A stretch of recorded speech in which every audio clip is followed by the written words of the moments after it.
pang-araw-araw natin na hanap buhay. Well, technically, itong nasa harapan natin ngayon, itong Agimat 175. Malamang isa na to sa mga sagot para sa lahat ng mga pangangailangan sa hanap buhay mo. Kung nakamasada ka man, napumupit, nag-grab, malamang ito ngayon para sa'yo. At kung gusto mo malaman ang lahat ng detalye patungkol sa motorsiklo na to, tapusin mo itong video na ito. Pero syempre, bago natin muna simulan, naikutin itong motorsiklo na to. Ano pa nga ba lagi natin ginagawa? Intro muna tayo.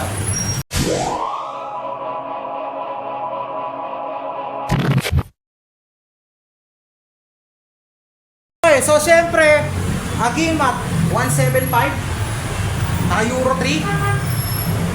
Bago natin simulan ikutin itong motorsiklo na to, alamin muna natin yung pinaka-technical specs na meron dito mismo sa model na ito.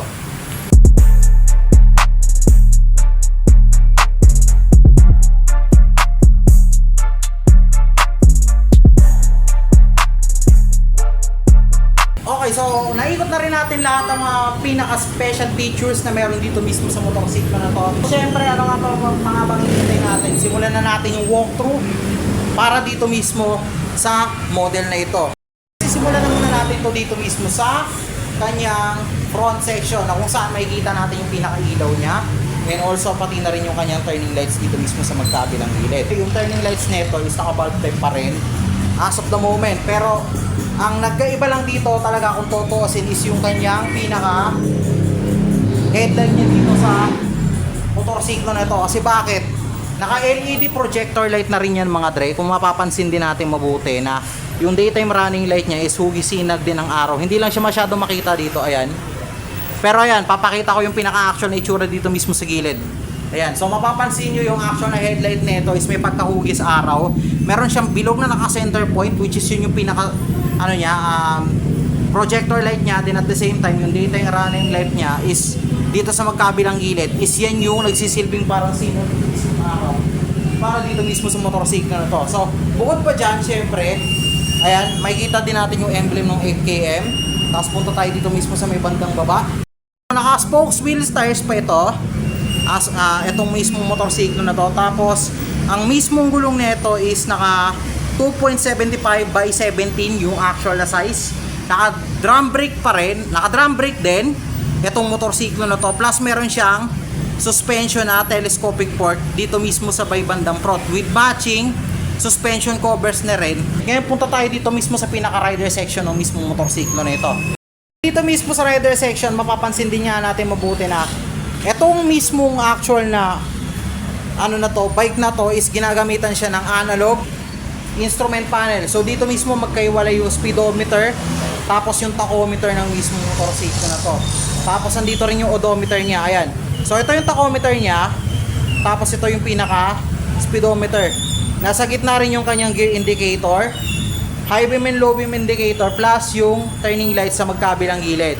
So itong typical na handlebar na to, makikita din natin to sa iba pang mga model na Pantra na nag-exist ngayon sa PH market, which is typically, ito na talaga yung pinakasinusundan nila na design ng handlebar para dito mismo sa mga gatong klase ng motorsiklo. Ngayon, isa pa sa mga naobserbahan ko dito, na halos lahat ng mismong frame niya dito, including dito mismo sa kanyang fender, kaya lalong-lalo na dito mismo sa handlebar is naka-chrome talaga halos lahat yung bakal niya, yung bakal dito mismo sa motorsiklo na to. So, bukod pa dyan, makikita din natin yung pinakasusian. Lapit natin ng konti, ayan. Medyo simple lang. Tapos, punta tayo dito mismo sa controls ng mismong motorsiklo na to. Controls muna tayo, syempre, andito yung brakes matic yan. Then, also, headlight switch. Wala siyang kill switch, no? Hazard. Tapos, electric start button sa baba. Ngayon punta tayo dito mismo sa may bandang kaliwa. Naman na natin to, clutch, high beam and low beam, pero this time hindi siya hindi siya yung katulad ng ibang switch na ni-review natin last time. Ito mismo is naka up and down mode lang, naka up and down lang yung type ng switch na to. Tapos turning lights, tsaka horns. Simple, no?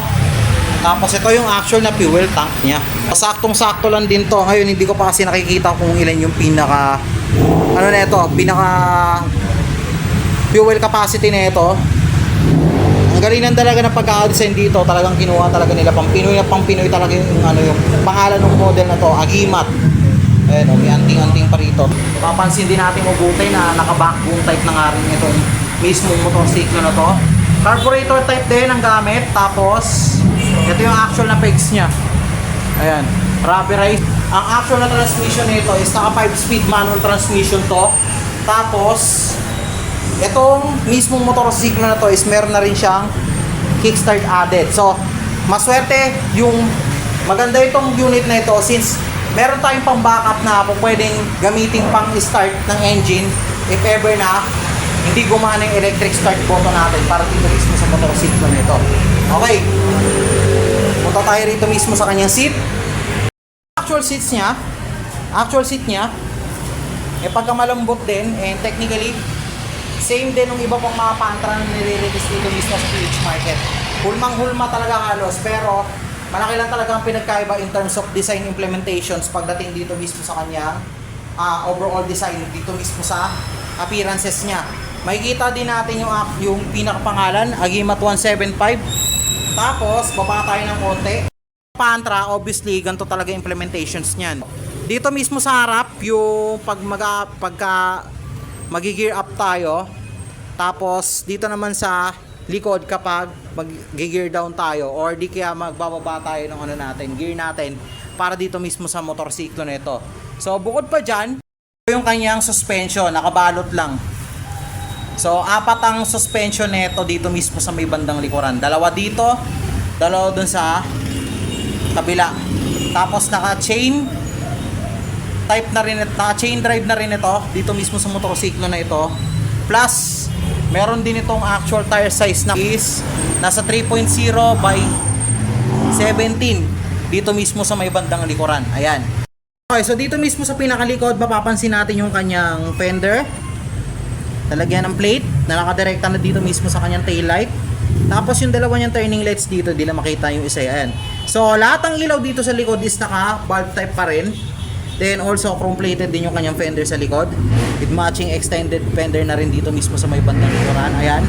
Tapos yung plate number niya is wala siyang plate light dito mismo sa unit na to kasi nakadirekta na siya dito mismo sa kanyang tail light. So ngayon, ito na lang ang tanong. Natapos na natin ikutin tong mismong Pantra bike na ito, panghanap buhay.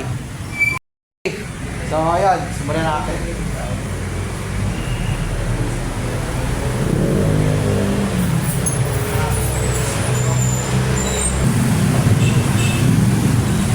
Let's see.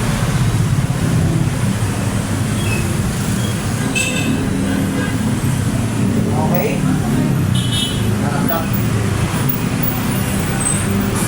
Gusto sa akin, kung ako magkakaroon ng magagamitin ko ito as panganap buhay. Ang simple niya. Okay, so base na rin mismo sa assessment ko sa motorsiklo na to. Yung seat niya, kapag nakaupo ka rito, komportable din. Kapag malambot din yung actual na seat nito.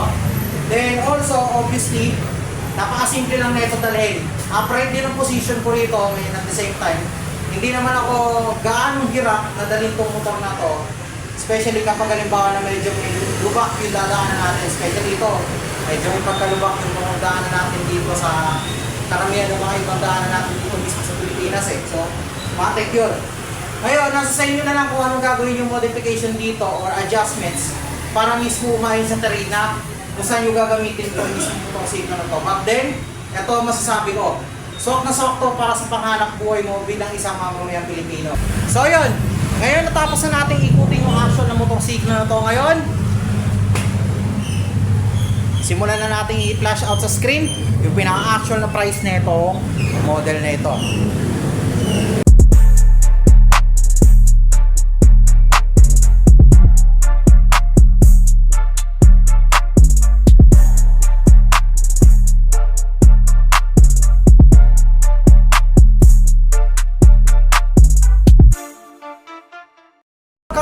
Ito, napapansin nyo, sobrang mura, di ba? Ayan, sobrang mura, sobrang simple.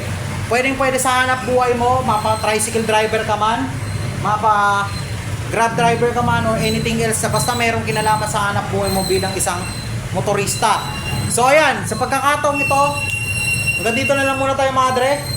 Keep safe and ride safe always. Jobs out. Ingat kayo palagi.